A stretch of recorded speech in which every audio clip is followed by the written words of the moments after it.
लोक जनशक्ति पार्टी के राष्ट्रीय अध्यक्ष चिराग पासवान आज पुणे में एक जनसभा के दौरान युवाओं में जान फूंक गए। उन्होंने कहा कि आज जरूरत युवाओं को रोजगार देने की है, ना कि जिन्ना और मुगलों को चुनावी मुद्दा बनाने की। नमस्कार, मैं हूं सिमरनजीत सिंह और आप देख रहे हैं मिशन 24x7। शुरुआत करेंगे बुलेटिन की हेडलाइन के साथ और बाद में आपको दिखाएंगे सभी छोटी बड़ी खबरें फटाफट अंदाज में। लोक जनशक्ति पार्टी के राष्ट्रीय अध्यक्ष चिराग पासवान आज शाहजहांपुर पहुंचे। योगी और मोदी की जमकर की तारीफ बोले। प्रधानमंत्री मोदी ने दुख की घड़ी में सिर पर रखा था हाथ।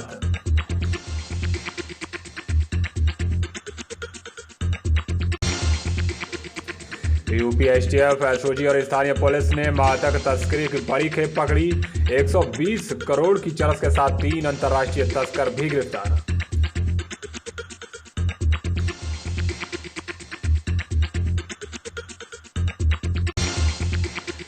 तेलहर में धान खरीद में अव्यवस्थाओं का आरोप लगाते हुए भारतीय कृषक दल ने एडीएम का पुतला फूंका और जमकर नारेबाजी की।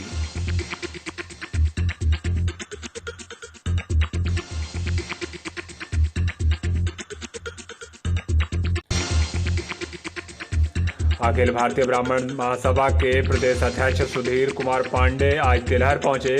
प्रदेश अध्यक्ष का गर्मजोशी से हुआ स्वागत।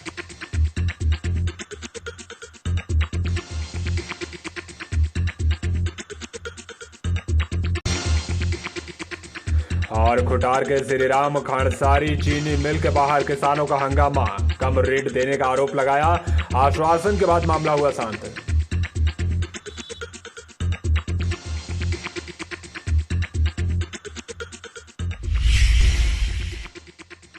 लोक जनशक्ति पार्टी के राष्ट्रीय अध्यक्ष चिराग पासवान आज पुणे पहुंचे। यहां वो वीरांगना उदा देवी के बलिदान दिवस कार्यक्रम में शामिल हुए। इस दौरान उन्होंने प्रधानमंत्री मोदी और यूपी के मुख्यमंत्री योगी आदित्यनाथ की जमकर तारीफ की।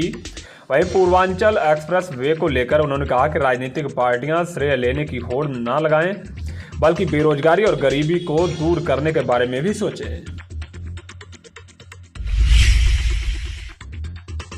चिराग पासवान ने उत्तर प्रदेश के मुख्यमंत्री योगी आदित्यनाथ की तारीफ करते हुए कहा कि इसमें कोई दो राय नहीं है कि उत्तर प्रदेश में भारतीय जनता पार्टी को जनाधार मिला है और कई बड़ी योजनाओं को धरातल पर भी उतारा गया है, लेकिन बेरोजगारी और गरीबी अभी भी उत्तर प्रदेश के लिए बड़ा मुद्दा है, जिन पर योगी सरकार को ठोस कदम उठाना चाहिए। इसके अलावा प्रधानमंत्री नरेंद्र मोदी की तारीफ करते हुए उन्होंने कहा कि वो पीएम मोदी का व्यक्तिगत रूप से बेहद सम्मान करते हैं, क्योंकि वो एक ऐसे प्रधानमंत्री हैं जिन्होंने दुख की घड़ी में उनके सर पर हाथ रखा था। पूर्वांचल एक्सप्रेस वे के उद्घाटन में समाजवादी पार्टी के साइकिल चलाए जाने के सवाल पर चिराग पासवान ने कहा कि राजनीतिक पार्टियों को श्रेय लेने की होड़ लगाने के बजाय विकास के बारे में सोचना चाहिए, क्योंकि एक्सप्रेस वे दूसरे राज्यों को तो जोड़ते हैं, लेकिन आज गांव तक कनेक्टिविटी पहुंचाने की जरूरत है। लोगों को जनता की बात करनी चाहिए, जो मुद्दे छूटे हुए हैं उन पर भी बात होनी चाहिए। साथ ही उन्होंने कहा कि जिन्ना और मुगलों की बात छोड़कर विकास की बात करनी चाहिए और युवाओं की बात होनी चाहिए। गठबंधन के सवाल पर चिराग पासवान ने कहा कि लोक जनशक्ति पार्टी का विजन डॉक्यूमेंट पर काम चल रहा है। चिराग ने कहा कि गठबंधन के चलते पिछले कई चुनावों में उनकी पार्टी अपने प्रत्याशियों को मैदान में नहीं उतार पाई, लेकिन इस बार पंजाब और उत्तर प्रदेश में लोक जनशक्ति पार्टी अपने प्रत्याशियों को मैदान में जरूर उतारेगी। जलालाबाद में रोडवेज की बस से कुचलकर एक किशोर गंभीर रूप से घायल हो गया। बताया जा रहा है कि जलालाबाद का ही रहने वाला प्रिंस अपने भाई को लेने के लिए केसरिया मोड़ पहुंचा था। जब रोडवेज बस केसरिया मोड़ पर पहुंची तो प्रिंस और उसका भाई रोडवेज बस से सामान उतार रहे थे। इसी दौरान परिचालक के साथ किसी बात को लेकर कहासुनी हो गई और परिचालक ने प्रिंस को धक्का दे दिया। इसी दौरान ड्राइवर ने रोडवेज बस को आगे बढ़ा दिया, जिससे कुचलकर किशोर गंभीर रूप से घायल हो गया। घायल किशोर को मेडिकल कॉलेज के लिए रेफर किया गया है। तेलहर नवीन गल्ला मंडी में सरकारी धान क्रय केंद्रों पर लगातार मिल रही शिकायतों के बाद आज एडीएम ब्रिजेश कुमार चौधरी ने क्रय केंद्रों का निरीक्षण किया। इस दौरान खामियां मिलने पर एडीएम ब्रिजेश कुमार चौधरी ने केंद्र प्रभारियों को फटकार लगाई। एडीएम ने कहा कि क्रय केंद्रों पर किसानों को धान बेचने के लिए किसी भी तरीके की परेशानी नहीं होनी चाहिए। धान खरीद में लापरवाही बरतने वाले कर्मचारियों के खिलाफ कड़ी कार्रवाई की जाएगी। सामुदायिक स्वास्थ्य केंद्र मिर्जापुर में लोगों को कोविड टीकाकरण के लिए जागरूक करने के उद्देश्य से एक ई रिक्शा को हरी झंडी दिखाकर रवाना किया गया। यह कार्यक्रम कोर ग्रुप सारथी डेवलपमेंट फाउंडेशन की ओर से आयोजित कराया गया था, जिसमें लोगों को कोविड टीकाकरण और कोविड प्रोटोकॉल के प्रति जागरूक करने के लिए ई रिक्शा के माध्यम से प्रचार प्रसार कराया जा रहा है। ई रिक्शा को सामुदायिक स्वास्थ्य केंद्र मिर्जापुर के चिकित्सा प्रभारी डॉक्टर आदेश कुमार ने हरी झंडी दिखाई। कोटार में पुआई रोड स्थित श्रीराम खंडसारी चीनी उद्योग के बाहर किसानों ने कम रेट देने का आरोप लगाते हुए नारेबाजी कर प्रदर्शन किया। दरअसल किसानों का आरोप है कि 2 दिन पहले खंडसारी चीनी उद्योग द्वारा किसानों से 240 रुपए का रेट तय कर टोकन जारी किए गए थे, लेकिन जब किसान अपना गन्ना लेकर पहुंचे तो उन्हें 200 से 225 तक का भुगतान करने की बात कही गई, जिसको लेकर किसान भड़क गए। हालांकि किसानों के हंगामे के बाद खंडसारी चीनी उद्योग प्रबंधन ने किसानों को वाजिब मूल्य का भुगतान किए जाने का आश्वासन दिया, जिसके बाद किसान शांत हुए। सिंधाली के मुड़िया मोड़ स्थित ग्लोरियस माइनॉरिटी पब्लिक स्कूल में क्राफ्ट और विज्ञान प्रदर्शनी प्रतियोगिता का आयोजन कराया गया। विज्ञान प्रतियोगिता में आस्था पटेल ने पहला, कुबेर प्रताप सिंह ने दूसरा और बिलावल अंसारी ने तीसरा स्थान हासिल किया। वहीं क्राफ्ट प्रतियोगिता में समन अंसारी ने पहला, अभय मिश्रा ने दूसरा और उन्नति सिंह ने तीसरा स्थान हासिल किया। विजेता प्रतिभागियों को विद्यालय सहायक मैनेजर इरम मंसूरी ने प्रमाण पत्र देकर हौसला अफजाई की। तिलहर मंडी में लगे सरकारी धान क्रय केंद्रों पर धांधली का आरोप लगाते हुए आज भारतीय कृषक दल ने एडीएम का पुतला फूंका। भारतीय कृषक दल ने सरकारी क्रय केंद्रों पर अव्यवस्थाओं का आरोप लगाया।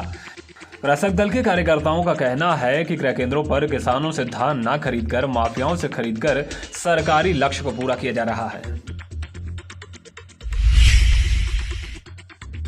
आज शाहजहांपुर में विश्व बाल अधिकार सप्ताह के अंतर्गत राजकीय बालगृह बालक में एक कार्यक्रम का आयोजन हुआ। कार्यक्रम की अध्यक्षता जिला प्रोबेशन अधिकारी गौरव मिश्रा ने की। इस दौरान बाल गृह में रह रहे बालकों के सर्वांगीण विकास को लेकर रूपरेखा तैयार की गई। महानगर के मोहल्ला अशोक विहार कॉलोनी में भीषण गंदगी के चलते लोग परेशान हैं। स्थानीय लोगों का कहना है कि गलियों का सारा कूड़ा एक जगह इकट्ठा कर दिया जाता है, जिसकी बदबू से आसपास के लोग परेशान हैं। लोगों का कहना है कि नगर निगम के जिम्मेदार अधिकारियों से शिकायत करने के बावजूद भी यहां साफ सफाई को लेकर ध्यान नहीं दिया जा रहा। यूपी एसटीएफ ने एसओजी और थाना आरसी मिशन पुलिस की मदद से शाहजहांपुर में अंतर्राष्ट्रीय मादक पदार्थों के तस्करों को गिरफ्तार किया है। पकड़े गए अंतर्राष्ट्रीय मादक तस्करों के पास से 60 किलो 600 ग्राम चरस बरामद हुई है। बरामद की गई चरस की कीमत अंतर्राष्ट्रीय बाजार में 120 करोड़ रुपया की जा रही है। पकड़े गए तस्कर नेपाल से चरस की तस्करी करके कई राज्यों में सप्लाई करते थे। आज भी तस्कर नेपाल से चरस लाकर शामली सप्लाई करने के लिए ले जा रहे थे। फिलहाल पुलिस की टीमें चरस सप्लाई करने वाले पूरे नेटवर्क का पता लगाने में जुटी हुई है। अखिल भारतीय ब्राह्मण महासभा के प्रदेश अध्यक्ष सुधीर कुमार पांडे आज तिलहर पहुंचे। यहां ब्राह्मण समाज के लोगों ने सुधीर कुमार पांडे का जोरदार स्वागत किया। स्वागत कार्यक्रम तिलहर नगर के मोहल्ला हिंदू पट्टी में आयोजित किया गया था। इस दौरान महासभा के प्रदेश अध्यक्ष ने पदाधिकारियों को सर्व समाज के लिए काम करने के निर्देश दिए। आज अखिल भारतीय विद्यार्थी परिषद ने एसएस लॉ कॉलेज में कैंप लगाकर छात्र छात्राओं को संगठन की सदस्यता दिलाई। इस दौरान एसएस कॉलेज के अध्यक्ष शिवम दुबे ने छात्र छात्राओं को विद्यार्थी परिषद के कार्य पद्धति के बारे में बताया। सदस्यता कैंप के दौरान करीब 600 छात्र छात्राओं ने संगठन की सदस्यता ली।